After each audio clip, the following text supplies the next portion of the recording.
This entire investigation started with a phone call from the Landmark Resort telling Myrtle Beach police about suspicious activity, but documents we obtained show this investigation was full of missteps. On the night of March 6, 2015, police say Alexander Turner shot and killed his parents, Gray and Carrie Turner, hid their bodies, and fled the scene with his girlfriend.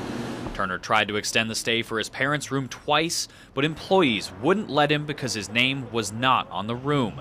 They went on to check the room and call police with what they saw.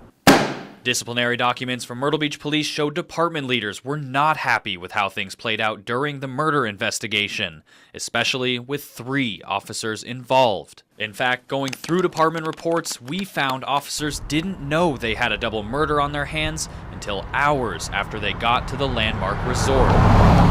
The first officer, Private First Class Brian Welch, got the call around 2:30 in the afternoon to head to the Landmark. He got caught up on another call, though, so Private First Class George Johnson responded instead. Documents showed the hotel's general manager told Johnson that housekeeping discovered bloodstains on the mattress in room 1208. Officer Johnson and the GM went upstairs to go through the room. In one disciplinary report, the GM describes Johnson's search of the room as, quote, poking around, making the comment that it wasn't really a search. He estimated Johnson spent about 5 minutes looking. The GM states at one point Johnson commented on how much blood was on the mattress, later probing around a hole located near the bloodstains, though Johnson strongly denied this to his ranking officers.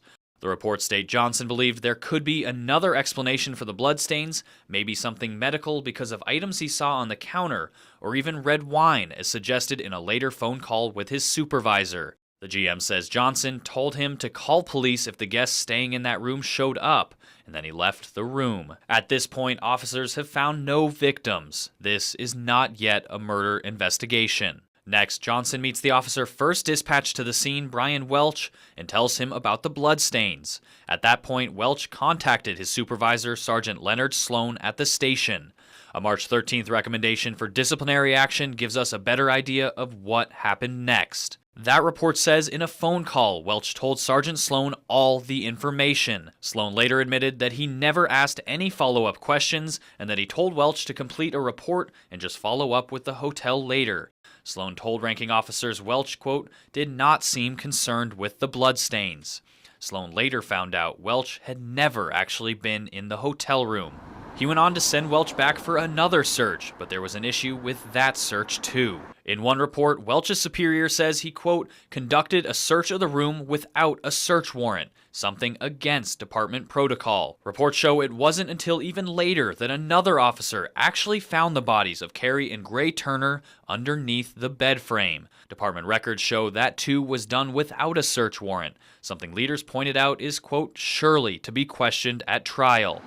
These missteps didn't go unnoticed. Less than 2 weeks later, the police department's chain of command filed reports and even disciplined one officer involved. In a report given to Police Chief Warren Gall, each officer's behavior during the investigation was evaluated. For Private First Class George Johnson, the first officer to go into that room, his efforts were summed up in 3 words, quote, Johnson messed up.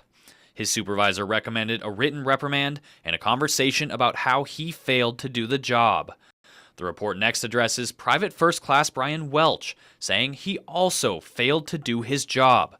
The more than 10-year veteran also received a written reprimand and a sit-down with supervisors. One officer did not get off as easily. Sergeant Leonard Sloan was the supervisor responsible for the call that night and even told ranking officers he believed, quote, he was going to be the scapegoat for this incident and take the fall for everything. One ranking officer put Sloan's failure to ask questions or make proper decisions this way in an email to Chief Gall. Quote, he failed to do the basic job as a supervisor, and that is to ask questions. Had he done so, would the victims have been saved? No, they would not have. But the delay in finding the victims by hours would certainly have not occurred either. We also found at the time of the incident, Sergeant Sloan was already on probation for a previous offense. Documents we obtained show in October of 2014, Sloan had a motel maintenance worker let him into a room to recover something inside.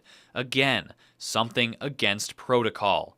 Sloan also has a history of discipline taken against him. This time around, Chief Gall recommended Sloan no longer supervise and that he be demoted.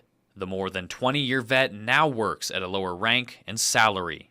We requested an interview with Myrtle Beach Police about this investigation and any action taken since. The chief declined our request, telling us through a spokesperson the department does not comment on any personnel issues.